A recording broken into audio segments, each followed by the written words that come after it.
Chapter 5.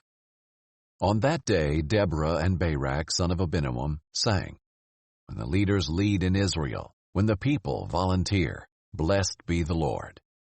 Listen, kings, pay attention, princes. I will sing to the Lord. I will sing praise to the Lord God of Israel. Lord, when you came from Seir, when you marched from the fields of Edom, the earth trembled, the skies poured rain, and the clouds poured water. The mountains melted before the Lord, even Sinai before the Lord, the God of Israel.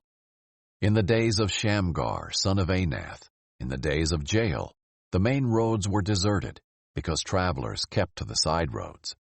Villages were deserted. They were deserted in Israel until I, Deborah, arose, a mother in Israel. Israel chose new gods. Then there was war in the city gates. Not a shield or spear was seen among 40,000 in Israel. My heart is with the leaders of Israel, with the volunteers of the people. Blessed be the Lord. You who ride on white donkeys, who sit on saddle blankets, and who travel on the road, give praise. Let them tell the righteous acts of the Lord, the righteous deeds of his villagers in Israel, with the voices of the singers at the watering places. Then the Lord's people went down to the city gates. Awake, awake, Deborah. Awake, awake, sing a song. Arise, Barak, and take your prisoners, son of Abinoam. Then the survivors came down to the nobles. The Lord's people came down to me against the warriors. Those with their roots in Amalek came from Ephraim. Benjamin came with your people after you. The leaders came down from Makir, and those who carry a marshal's staff came from Zebulun. The princes of Issachar were with Deborah. Issachar was with Barak. They were under his leadership in the valley. There was great searching of heart among the clans of Reuben.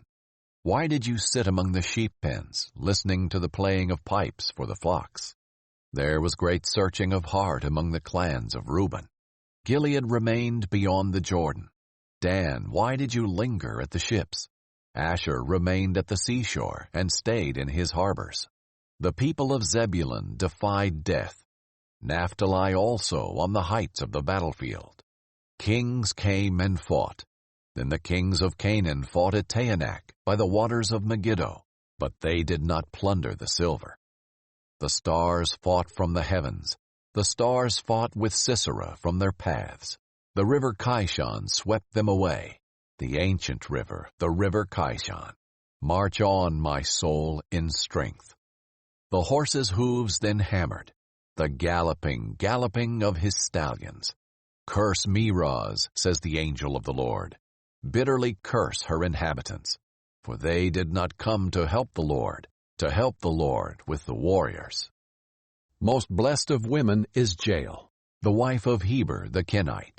She is most blessed among tent-dwelling women. He asked for water, she gave him milk. She brought him cream in a majestic bowl. She reached for a tent peg, her right hand for a workman's hammer. Then she hammered Sisera. She crushed his head.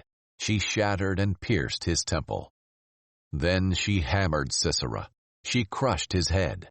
She shattered and pierced his temple. He collapsed, he fell. He laid down between her feet. He collapsed, he fell between her feet. Where he collapsed, there he fell, dead.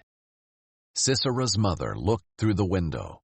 She peered through the lattice, crying out, "Why is his chariot so long in coming? Why don't I hear the hoofbeats of his horses?" Her wisest princesses answer her. She even answers herself. Are they not finding and dividing the spoil? A girl or two for each warrior? The spoil of colored garments for Sisera. The spoil of an embroidered garment or two for my neck. Lord, may all your enemies perish as Sisera did. But may those who love him be like the rising of the sun in its strength. And the land had peace for 40 years.